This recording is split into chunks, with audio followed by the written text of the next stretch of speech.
All right, guys, good morning. Happy Fire Friday to you. Super excited to hang out with you again. It is Friday, March 8th. March 8th, guys, we are in it. We are in it. Can't believe we're this far along in the year. So hopefully you are getting fired up as we're heading to the spring market. You're seeing some good movement out there.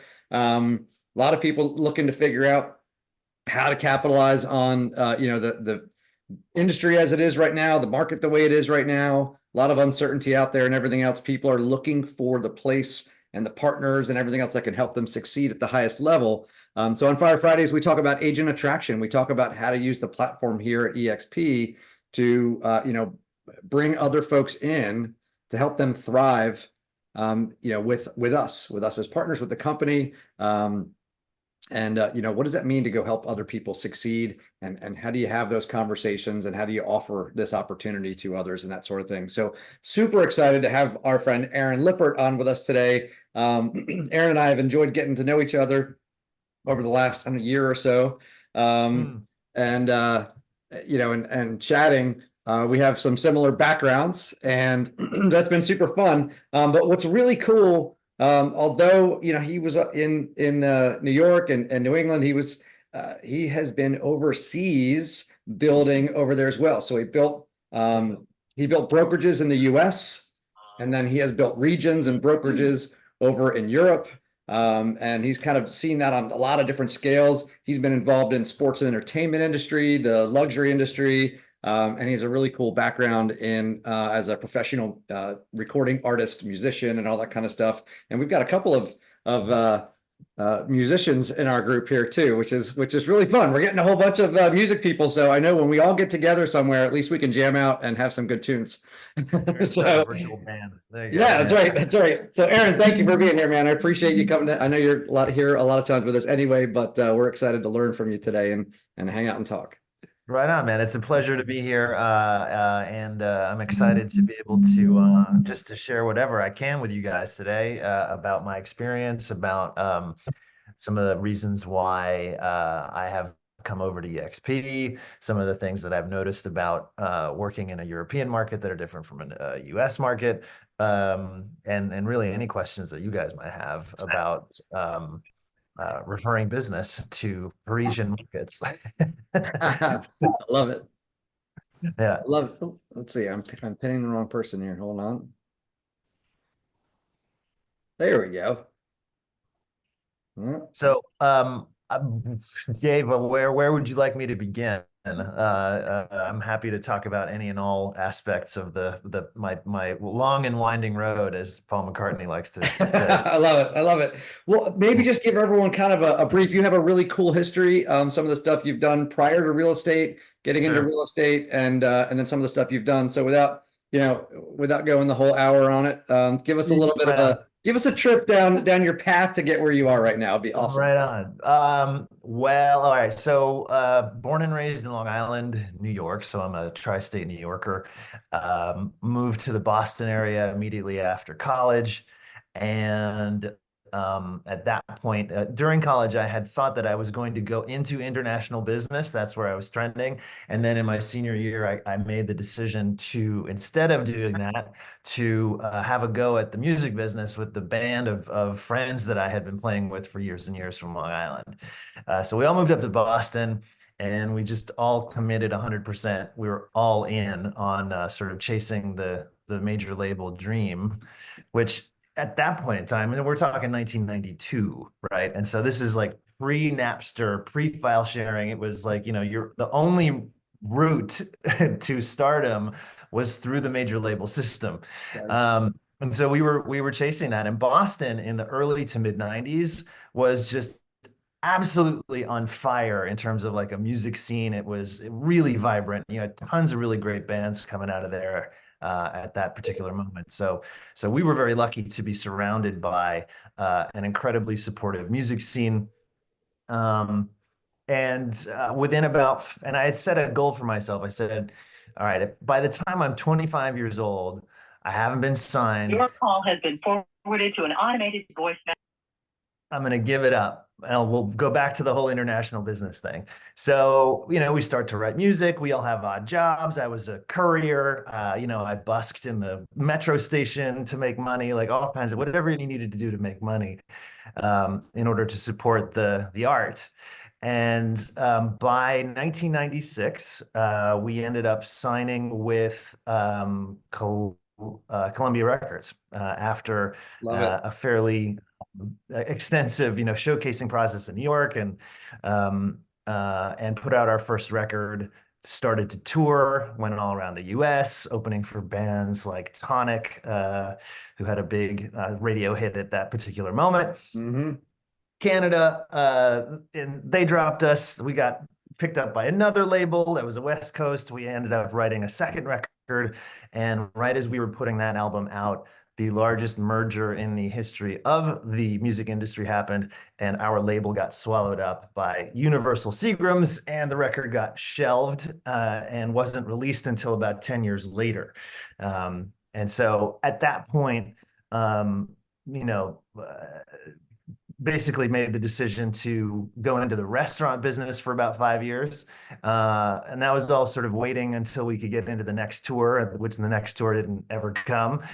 And then a client came in who was a real estate agent who handed me her card. She was a Sotheby's agent, and said, "Hey, you should really think about real estate." And that was how the transition from music to restaurants into real estate I love happened. that. I got to tell you, when I yeah. hang out with people like Gene Fredericks and Brent Goves and a whole bunch of other people like that, when we're all eating at different restaurants together, and they almost always, if there's a good server, they're like, "Hey, have you ever thought about getting into real estate?" I mean, like they're always offering that opportunity to people. They're always looking for people with that connection. I mean, obviously it's worked out well for you, so that agent saw in you, hey, this person has their act together. They're good conversationalists. They're whatever, like whatever the pattern was in what you did.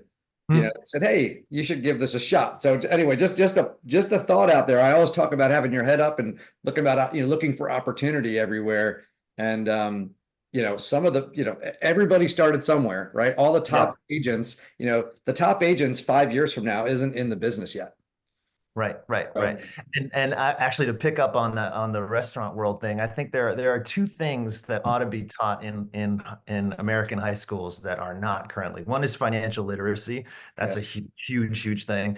But second, I think everybody who's in high school should go through the experience of working in a restaurant, because nothing teaches you customer service and the ability to multitask better than having to serve drinks to a bar that's like 3 people deep on a Friday night. Yes. Yeah. I mean, I got to tell you, so much of my customer service mindset came from restaurant industry and that kind of stuff, for sure. The pace at which you have to be able to work and keep your cool, is right. You have to be able to handle a bunch of things, and things go wrong all the time, right? And people aren't happy. And how do you handle all of that? And you get to set boundaries, right? There are customers who are going to go over the line sometimes, and that you have to know how to treat that and how to stand up for yourself in a way that is appropriate. And the same is obviously true in real estate, right? Yeah. And you deal with every type of person, right? Every kind, it's a broad variety of people coming in, typically, and you learn how to connect and communicate with different personality styles and backgrounds and all that kind of stuff. So love it. Yeah, so that was the condensed version of the music industry phase of my life. It was about 10 years. And it was just an amazing time to be an artist as the industry kind of went through that evolution. And I got to work with really amazing people in some of the most renowned recording studios in the world. So it was a once in a lifetime experience. Yeah. That's so cool. So you transitioned into real estate and you ramped up your sales business. Where'd you start out? Where'd you go? So Boston, always Boston. So that was my home base. And I started out with Sotheby's because this agent who came in that one day happened to be working with Sotheby's. I was with them for about 3 years, then got the opportunity to effectively resuscitate an office just down the street that was a Prudential office. So I moved from Sotheby's to Prudential to step into a leadership role there, grew that office from literally nobody. There was just like the admin and a bunch of spiders and cobwebs to an office of about 30 agents. Keller Williams arrived in Boston, and then about 18 months later, they were looking for a replacement for their first team leader. And I auditioned for the role and was lucky enough to have been chosen to that. And I got to be in that role for 9 years. And so that was really like the big block of the formative part of my real estate career was as a team leader with KW. Yeah. So you got to, and KW does a lot of training for, because it's a recruiting role, right? So the team leader role, it's a leadership role, certainly, but a main component of that is, how to get appointments, getting appointments, and then how to talk to people, and yeah, it's growth focused and everything else. And you took that off as a new office, and you took that to how many agents by the time you? So we were mid 60s when I started the role in 2006, and when I left in 2017, no, was it 2017? It was 230 some odd agents, 235, I think. Awesome. Yeah. So directly, and that's in order to add, roughly 200 agents to an office, you're having 500, 700 appointments. Right? Yeah. Well, and the net, right? You have your gross and your net. Right. And so there were as a team leader, there were years where we would net like 4 agents, but we would have grossed like 100. The retention piece I think that's one of the big pieces that I've learned throughout that period was the retention piece. As someone who's looking to grow an organization, whether it's a market center or if it's your team within EXP, retaining your talent is a huge component of continuing to grow, right? Because if you have the value, if you're delivering the value to the people that are in your organization, then not only are you going to have to not work quite as hard to maintain a number of like an agent count, but those people are going to be your ambassadors, and they're going to exponentially increase your effectiveness in the market center because you're creating ambassadors and recruiters who are going out and singing your praises because the value that you've delivered is such that they would never go anywhere else. Exactly. So let's talk about that for a second. We'll keep going through your path, but let's talk about that because the retention piece is really important. And I know, from an agent attraction standpoint, all recruiting companies, I'm in the early days because I was early days with KW as well. And so when they were first coming on the scene, there weren't other companies that had agents involved in the recruiting aspect of things. And so they had a bad rap coming out, right? It was like, oh, that's the recruiting company. It was like, oh, watch out. It's like the Tupperware sales or something. Like they're gonna, they're gonna try to tell you about Keller Williams, and it was a weird Kool-Aid. Exactly. So it was kind of a weird thing, and so EXP has added to that frenzy quite a bit, where it really has brought agents into that. We don't have team leaders. We don't have anybody on staff paid to recruit. It's pure word of mouth and it's enthusiasm. Right. And so, there's a very large opportunity for an income stream for doing that, right? Just like team leaders got a salary and a bonus and everything else like that. All of that money that would be paid to the 700 plus team leaders at Keller Williams goes to the agents, and it goes in the form of 50% of the company dollar the company collects. So last year it was like $220 million paid out. Sorry, the year prior. So last year should be larger than that. So, with that being the case, and with agents out there talking about it and that sort of thing, and just, there's a risk of, overselling, right? And that sort of thing. So when we talk about retention, EXP uses NPS, the Net Promoter Score, right? So that's on, a scale of 1 to 10, how likely are you to refer us to a friend or family? And that is that measurement of customer service. How happy are we keeping our agents from a corporate standpoint? But the real glue and stickiness of EXP are the relationships from the, the organizations, the groups, the little families, the connections, the network that we build through the referrals and our friends that we bring in and other agents we talk to and attract to the company. Right. And how we serve them. So, from your experience talking to agents and then working on retention and everything else, Mm. what are the things that people should be thinking about when they're talking to agents about the opportunity at EXP, from the mind of the agent attractor, from the EXP agent talking to someone? Yeah. What should they be thinking about when they're having those conversations? And then what should they be thinking about once people are here at the company? Great question. I mean, I think the rule, the golden rule is work on yourself first. Make sure that your business is operating at a high level, that you are setting objectives on an annual basis and either achieving them or getting close. And running your business like it's a business, because I think nothing attracts more than observing somebody who's operating at the level that you would like to be at. And Mm-hmm. right, so I think if you individually or in your own personal business can demonstrate in conversations with people who are not yet with EXP that you are a true business owner, that you are running a monthly profit and loss statement, that you are, perhaps set up as an S corp, that you understand the true like aspect of, yes, working with clients as a real estate agent, and also the bigger picture of running this like it's a business. Leverage. Do you have administrative support? Are you working towards that? Like, do you have showing assistants on your team who help you focus on what's really important, which is going to get listings, right? These are all conversations that don't necessarily resonate with new agents, but they sure as hell do with successful people.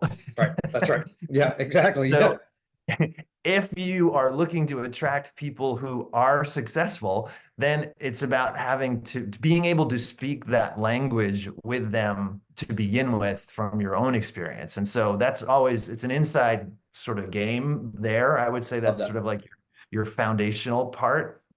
So, and Aaron, I Um, want to say too, for those that are not top producing agents yet, there's two things. One is it's not necessarily a production level that attracts people. It's the level of professionalism.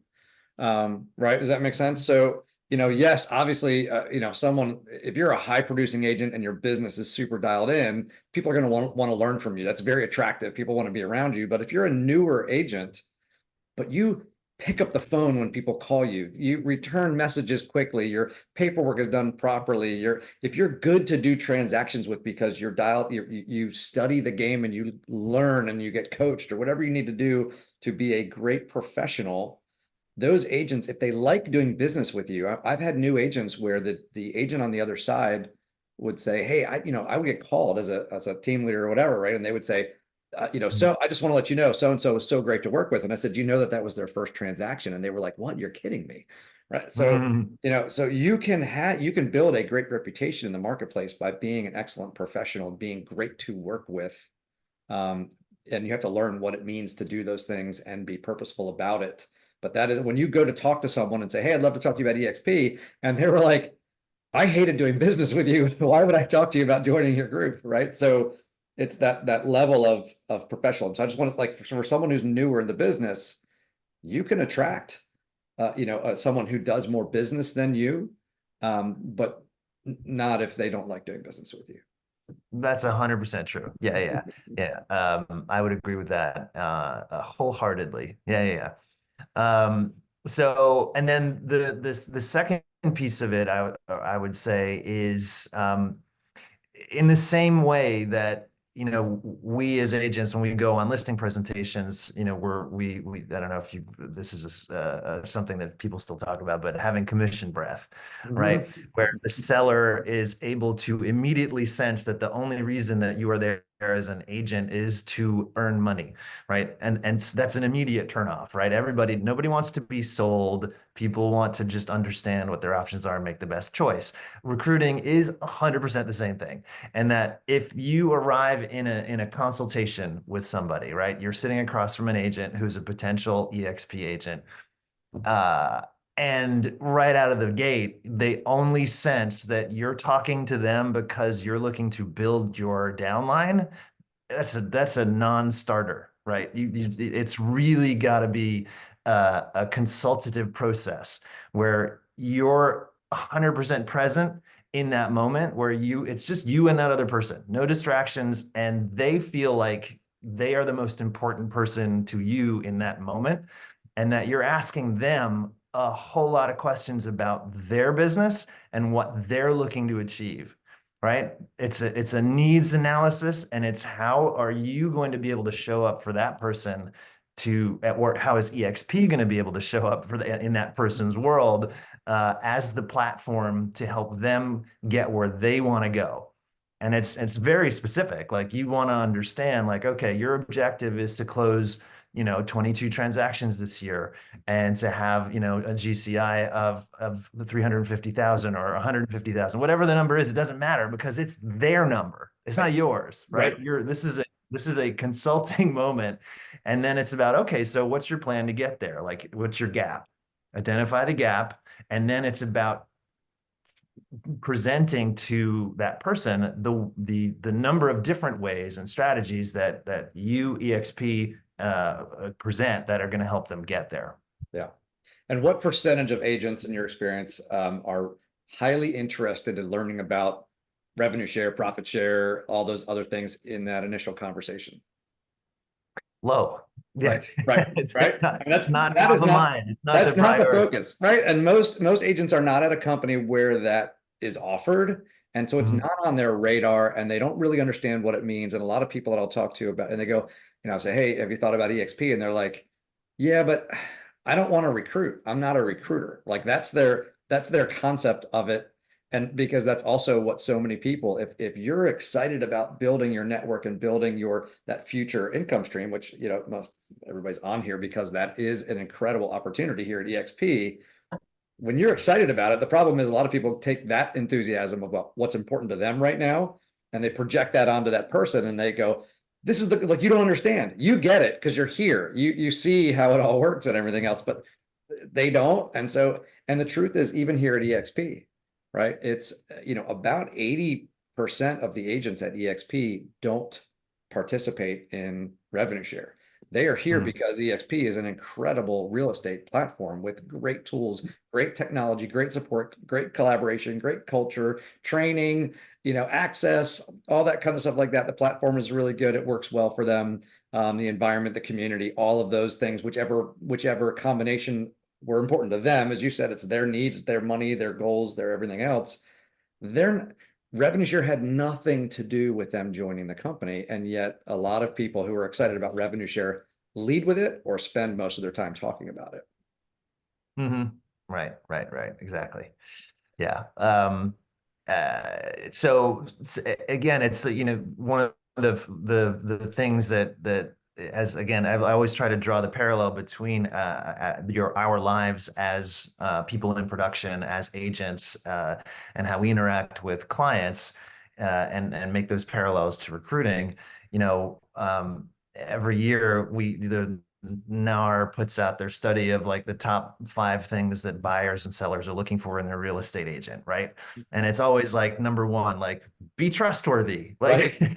Number 2, like, do what you say you're gonna do. Like, and then number 3 and 4 is usually like, sell my house, or so what do you do then? It's like, you tailor your messaging to correspond to what those top 2 or 3 needs are, right? So your communication should be like, I am a trustworthy person. Like, here are all of my testimonials from all of my happily satisfied clients, right?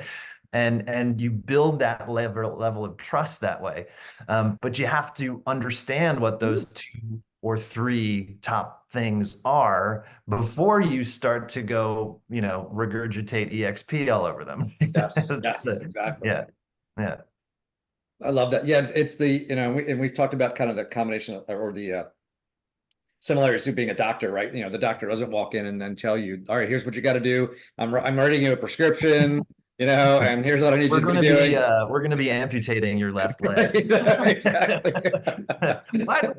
Wait a Don't do minute, wait a minute. Right. this. What's the first thing they do? They ask questions, right? Like, whether if you're there for a checkup or whatever, they're asking you about your health goals. If you're there because you're in pain or whatever, they're asking you what hurts, where does it hurt? What does it feel like? Describe it to me, show me where, like whatever, and then they start asking some questions. They do some other stuff. They take your temperature, take your blood pressure, they do all this stuff, right? I mean, they go through all of the assessment, and when all of that's done, Mhm. they tell you what you need to do. Right. Same process. Same. Diagnosis. Yeah, Yes. totally. 100%. Yep. Where they Yeah. say prescription before diagnosis is malpractice or something like that. Mhm. So, right. Yeah. So, what all tying into the retention side, Mm. right? Asking these questions, understanding what's important to them, and finding out where they're trying to go. Mm. Uh, that, if you have that knowledge, then you have the opportunity to do step two, right? Assuming they join. Well, I mean, step two, that process, of course, showing how you can help them meet those needs and achieve their goals and all of that. But once they're with you, Mhm. you've done step one properly. If you've asked the questions, if you understand their goals and their needs and what they're struggling with and all of those things, then Yep. you can be a resource for them once they're here, whether it's something Right. you can directly help them with, or it's other people you can invite them into the community and point them in the direction, connect them with people at the company that do that, or show them what the company does to solve that, right? So from a retention factor, stickiness factor, and just a customer satisfaction, right? Are they happy here? Are they achieving their goals? Are we delivering on the promise of, like, come Mhm. over here? I asked you all the questions, do whatever. So once they're here, like relationally, and you've done this as a leader and you've done this with the team and everything else like that, how do you Mhm. how do you keep that alive? Right. Well, I think it's being very purposeful about communication. Frankly, it's I think our tendency as human beings is to have this idea that if we say something one time or two times to anybody, that message will somehow be conveyed and understood, and then B, that they'll always carry it around. But that's not the case. I think it's a continuous re-recruiting, if you want to put it that way, of anybody that you've brought into an organization. And I think it depends a little bit about, on the size of the organization as well, because as your organization grows, and this is something that I learned along the way, as the KW Market Center that I was growing expanded, is that you cannot be everything to everyone all the time. That's certainly true. And so at a certain point, you know, again, within the structure of a market center, you have sort of ideas about how to whom to spend to whom to dedicate a lot of your time to, Yeah. right? And last week's call was really interesting, like that whole analogy about Titanic and the people who are swimming towards your boat and the people who are kind of like midway and like maybe coming towards you, and then you have the other people who are really far away and swimming in the opposite direction, right? Right. Yeah. Then it becomes a question of, okay, so like who are the people swimming towards me? And that whole conversation last week really resonated with me as a former team leader, as a team leader in recovery. Right. It's Yeah. because you can literally, like, you can have your entire day taken up by, if you're having an organization of 50, 75, 100 people, like if everybody's coming at you with, hey, have you got a minute, then your whole day can be absorbed, right? Right. That's right. Yeah. Yeah. And that, you know, not to jump back into that discussion, but it really is so important that the concept of saving the people swimming towards you Mhm. is the biggest time saver. When I grasped that concept and started just working on that, to me, that was such a huge help on my calendar, right? Because, and I wasn't chasing after the ones who were constantly swimming in the other direction, right? Spending a lot of time trying to bring in people who had no interest in being with me. And meanwhile, there's Mhm. people trying to climb in the boat that I was looking past, right? And Mhm. on a listing presentation, we use the DISC and other behavioral assessments, right? a lot of times a mistake that we make, you're sitting there and if you have a couple in front of you, and let's say you're a high I, and one of the couple in front of you, the two sellers, one is also a high I, and the other was in a high C. So the high I is super social, engaging, talkative, all that kind of stuff, right? Bonding, relationship oriented. And the C is very detail oriented. Give me the facts. I want to digest everything and be able to have everything and feel like, you're going to give me all the information. What we do a lot of times is, we go, okay, the I and I have clicked like instantly. We're both high. We're like kindred spirits. We're giggling. It's all good. Everything's great. And then, but the C over there, like I just can't connect with them. Like, and then we are committed to win that person over, right? Because we want them to like us, and if they don't see like whatever. So we spend the entire time talking with the C, taking all the information, and we're giving it to the I, and we're talking to the C, trying to win them over. And that high C just wants us to shut up, right? Just give me the information. And the I is feeling ignored. Right. And that's all they want. And so there's a lot of times with their agents or with people that we're talking to, you'll have, just like with your clients, you have your book of your CRM, you have all of your database of agents or whatever that you're connecting with, and you have people really interested. And we kind of make the assumption they're already here before they've actually joined. And we start paying all of our attention to people that haven't decided to join us. And we ignore this group, and you have them kind of fade away a little bit. Right. So, I think that it's relationship based, and just like it is with a database of buyers and sellers, your sphere of influence, the people that we communicate with in a more or less systematic way, right? And you just want to be there in the moment where that person has a need for real estate. The same approach is true in recruiting, is that it is about relationship building with the people that you have been on the opposite side of a transaction with. People that you cold call out of the blue, that's also fine. Don't expect to convert that person in your first meeting. Do you know what I mean? Like it's possible. You could miraculously have showed up in that person's life right at the moment where their existing broker really pissed them off. Like that does happen. Yeah. That does happen. Odds are that it won't. And so it's really more about taking that same approach of building a database of potential agent candidates that you enjoyed working with, right? Because you don't necessarily want to have people in your organization that you would rather not be around, right? It's the idea is that you're attracting people that have the opportunity to choose who you're in business with. Take advantage. Yeah, exactly. And then checking in on them, like, okay, how's the 2023 was fairly challenging for a lot of people this in the US. So how are you doing? Like what's your plan for 2024? Like how's it going? The last time we talked, you were talking about implementing this new lead gen approach. Like have you done that?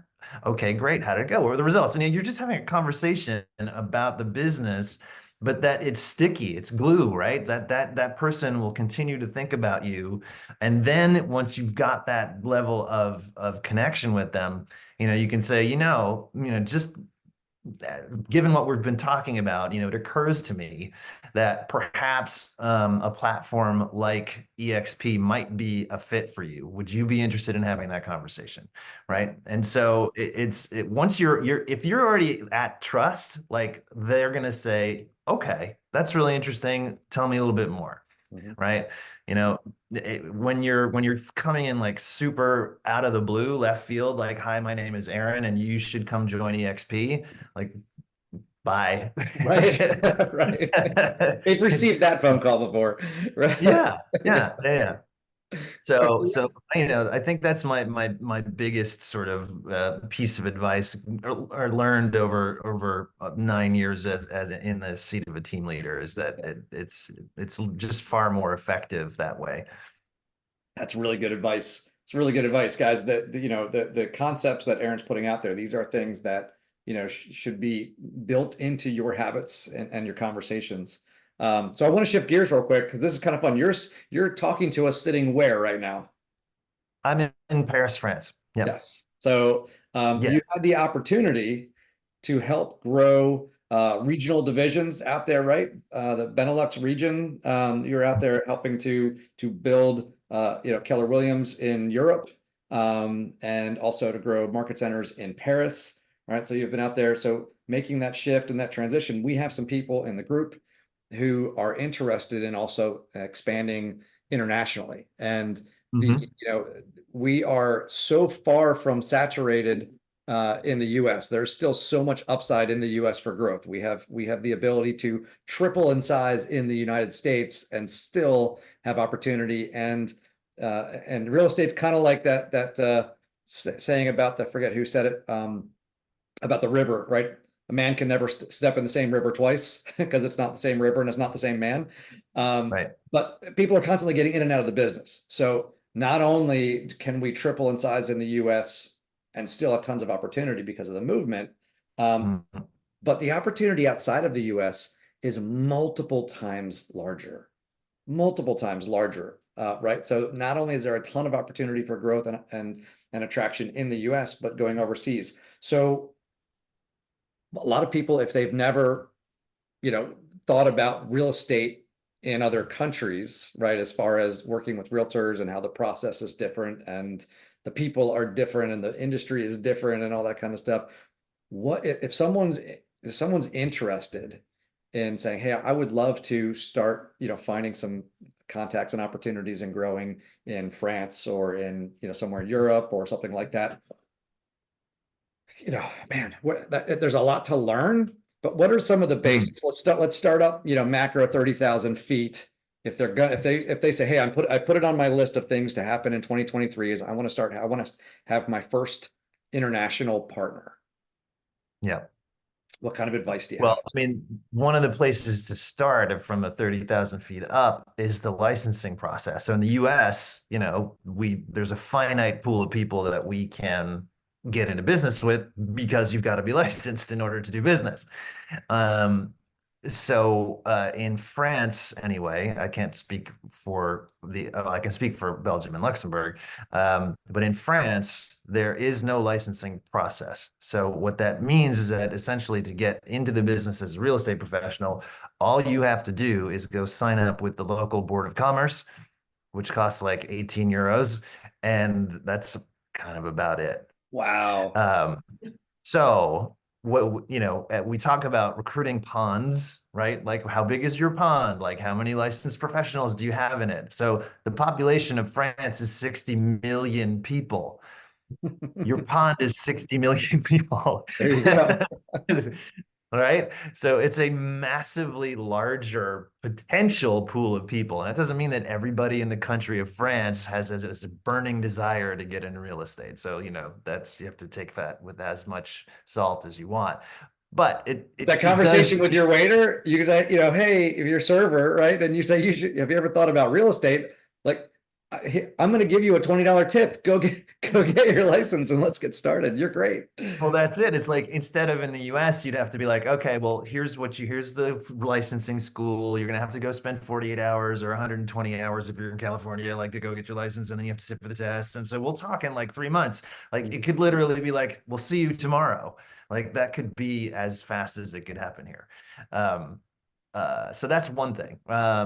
In Belgium, it's entirely the opposite. It is the most restrictive environment in terms of working as a real estate professional. So it will really be very different from country to country. So I think if you're interested in finding your international partner, I think one of the things is to just do a little bit of basic research on like, okay, so what does it mean to be working as an agent? And in like the UK, most people work for estate agencies and they're salaried, right? They're not paid on commission. Like, so it's a very Yeah. different mindset there.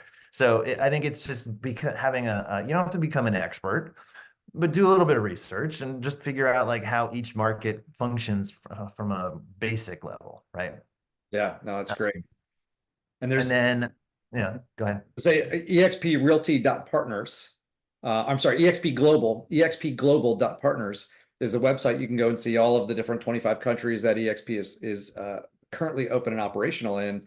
And there's a link you can go through each one. There's a map and you can click on it, and then it takes you to a site specific for that country, so you can learn more about that country, what the processes are. The same as in the US, they have that slide deck that takes you through what are the costs and what are the processes and everything else like that. So you can dig into a lot of the information for each of the countries. But as Aaron mentioned, you'll want to also dig in a little bit more on how real estate happens in that country. How many, what's the potential? And you may have a particular connection into a country, and so that makes sense from a relational standpoint. If you don't, and you're just saying, I just want to start growing globally, I would encourage you to look at which countries will be the easiest to grow in, which one will give you the best opportunity, and start there. But if you have a particular connection, right, then you're going to go there, but you need to understand it. Right, right. And then I would say, and that's actually, I didn't know that that information was available at EXP Global. I'm going to go look at that. That's There you really go. cool. See, I've only been here for a few weeks, so I I know I'm you're learning still new. You're stuff still every learning the day. ropes at EXP. I love it. I love it. Yeah. So talked about some of the differences on how people approach the industry, right? If you're talking to someone about wanting to grow and grow a business, and attract them over there, and let's say you want to start off with, I'm going to look at who's doing business in take France, for example. If I go on and start Googling, real estate in Paris or Lyon or Nice or whatever, pick whatever area I want to grow in, and then find the names that pop up and go, okay, they look like they're an agent who's doing a lot of business. Yep. What's the mindset if I'm going to call that person out of the blue and try to introduce an opportunity? How do realtors in France that maybe think differently than realtors in the US, or do they, or do they? I would say that I think the agents who are there's certainly sort of a division between in terms of mindset. I think because historically speaking, in a lot of agencies in Europe specifically, and also in France, agents can be salaried instead of working for commission, and the mindset, generally speaking, I think in the country, like, now this is not just specific to the real estate sector, is that it is way better to have a small salary that's concrete, like I'm going to get this amount of money than to sort of adopt the more entrepreneurial mindset, where your income potential is limitless, right? And it is directly tied to your activities on a daily basis, right? And you alone are responsible for that. So it's about finding the people who actually have that mindset. And I think that's one of the big differences that I have experienced here, is that in the US, I think we are, to a large extent, by nature, more entrepreneurial as a people. I just think as a culture, I think that there is in Europe a more of a sort of collective mindset, and there are fabulous things about the social support system here in Europe. And at the same time, one of the byproducts is that I think you have fewer people who go out and attack on an entrepreneurial level, with a more with that kind of a mindset. So I think it's about certainly finding those people, and I think that your approach, Dave, is a great one. It's doing some internet research and seeing whose name pops up, right? Because if they've taken the trouble to have their own website, do any kind of SEO, like Right. it demonstrates just kind of like a baseline, commitment to being independent. But there are tons of them out there, like there's a lot of people, certainly in Paris, that are agents that are, exploring their own branding, right? That maybe with more traditional companies like Century 21, or Sotheby's or Barnes, which is a more sort of luxury brand here. It's a regional player. who, are in models that are super traditional, where their splits are really, not favorable to the agent. And, who knows what kind of value they're getting from their offices. It's probably not a lot, right? And so you may be able to find people within those contexts where you've got people who are looking for something that is different and may not understand yet what their options are. So I would say, that's probably a good place to start.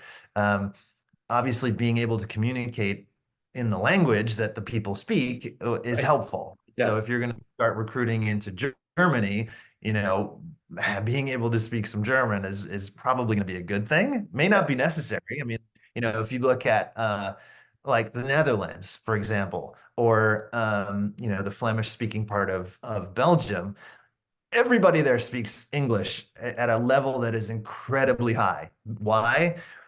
Because nobody speaks Flemish anywhere else Right. but in the northern part of Belgium. Right.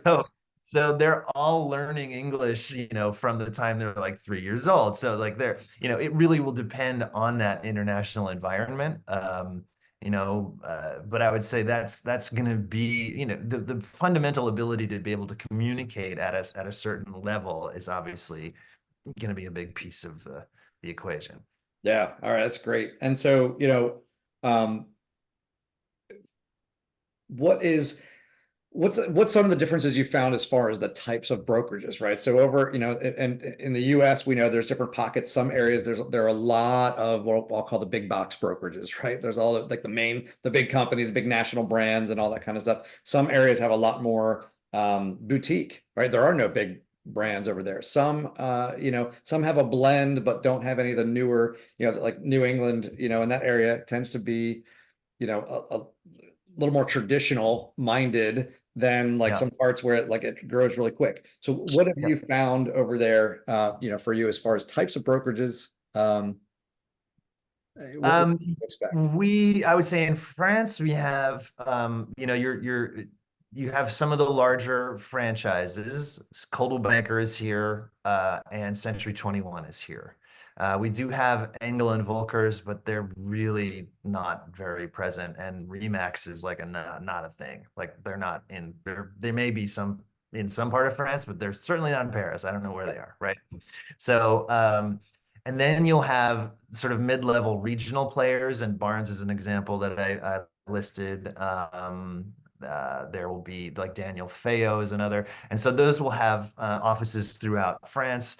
But then you'll have this like large percentage of mom and pop offices that are just on the corner, right? And they've got 2.5 agents usually on average, and they do fine. They're just kind of going with the market, and as it Right. rises they do okay, and as it falls they have challenges. And so that really is the one of the dominant models in France, is actually that small independent brokerage, where you just have one sort of lead agent who has the broker's license, and then you have 2 or 3 people who are either paid a salary, right? Or are in some kind of split arrangement with that lead agent. And Okay. their role is really to act as a showing assistant, and the lead agent is kind of like the listing agent. Okay. Are the costs to have that small brokerage, are they similar to what somebody might experience in the States as far as, Sure. right? I mean, Yeah. like you have like the legal stuff, you have all your insurance that you have to do. I mean, all of those. Rent. Yeah. Yeah. Hmm. Yeah. Right. So Your same concept. You have your someone who's, biggest exposure, yeah, is yeah. going to be rent. And then, yeah, insurances, social charges for the people who are on your payroll, like all of that kind of stuff. Yeah, yeah, Yeah. And yeah. then you're paying the salaries on top to have a few people, if you've got a few people and you're paying salaries. So yeah, so all of those little, boutiques and little, like a few people in them, right? They're probably, especially, on a downturn in the market and that kind of stuff, they're probably in a position where they're financially, not, at least at this moment, not thriving. There's a potential, Yeah. The right? the And so that's an fixed opportunity. costs could be crushing, right? Yeah. And so I think 2024 is actually going to present a pretty unique opportunity for converting small independents. I think that's actually a pretty decent opportunity everywhere, US included. Like I think Yeah, that's just that's right. That's right. this part of the cycle of a downward market is we've been in it for a year, and I think this is where a lot of independents are going to be feeling a lot of pain and be looking for an exit strategy. Yeah, that's great. So that's as you're looking into a country, if you're looking at global or even just working in the US, it's always understanding how the business model works and understanding what opportunity our business model creates. And our business model is, it's very broad, so it works for a broad group of different groups of people, a diverse group of people. However, it's not right for everyone, right? Some people are in the right spot for them, and that's okay.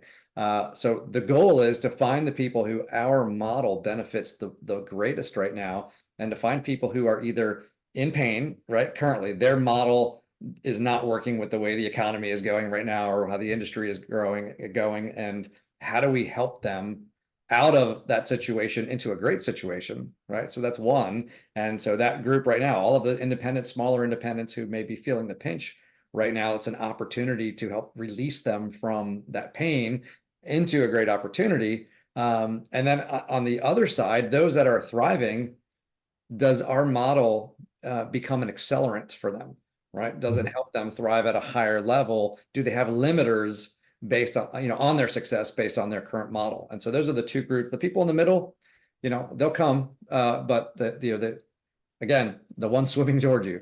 So the ones that are in pain right now based on the market and their business model, or the ones that are, should be thriving, but maybe, we're an opportunity to accelerate that.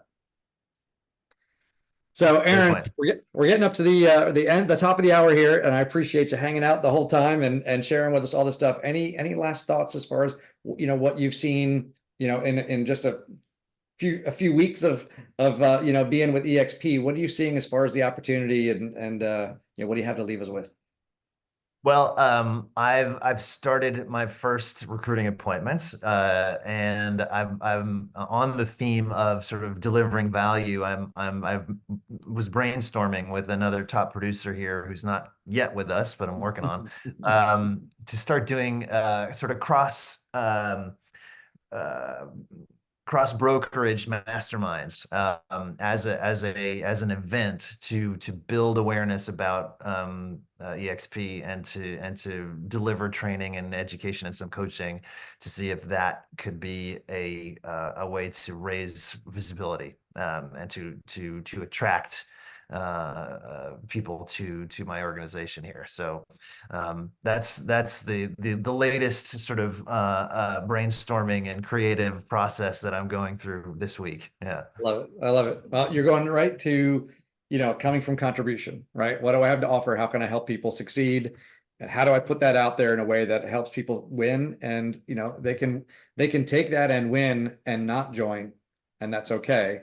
Some will Right. decide they want to be in business with us, right? And so either way, you build great community, you help other people thrive and succeed, and that's a great thing to go do. But it certainly puts you in a mode where people will want to be in business. People want to be around people that they feel can help them get where they want to go in life, That's right? it. It's Yeah, true. that's phenomenal. Well, we are so excited that you're with us. And it's certainly, I recommend, as Aaron mentioned, either speaking the language or find someone who's fluent in both, like we did. Mm. And Aaron's our mouthpiece out there. Je parle seulement un peu de français. But so anyway, man, we're so thrilled. Honestly, when you decided you were going to take the leap and everything else like that, we're very excited. We're excited for you. We're excited for us. And we've got Maverick. I know Maverick. I think he was on here. So I think you might Oh, have. I got to reach out to Maverick. So We got to yeah, talk. connect with Maverick. So we've got another American living in France over there. So you have friends in France. So great connections. And as we grow our EXP family in France, we have great leadership in France from a corporate standpoint, and then having Aaron with both his top producing agent and his leadership and growth background. So we have the opportunity to build an incredible community all throughout France, and then spread that out throughout Europe. So let us know if that's something that you're interested in. Let's work together on it. And I'm happy to jump on any calls if you're looking to build your organization and you want somebody who can act as a bridge, a translator, someone who I'm more than happy to do that. Do not hesitate to reach out. That's so great. We appreciate it. Awesome. All right, my friend. Well, Aaron, thank you. Have a nice evening. Thank you. Friday night. Woo! Yes, yes. Have a great weekend, guys. Happy Fire Friday to all of you. We're so excited that you guys chose to hang out with us today. And let's go do some great things together, huh? Go get it. All right, guys. Have an amazing weekend. Take care. Bye, guys. See you guys.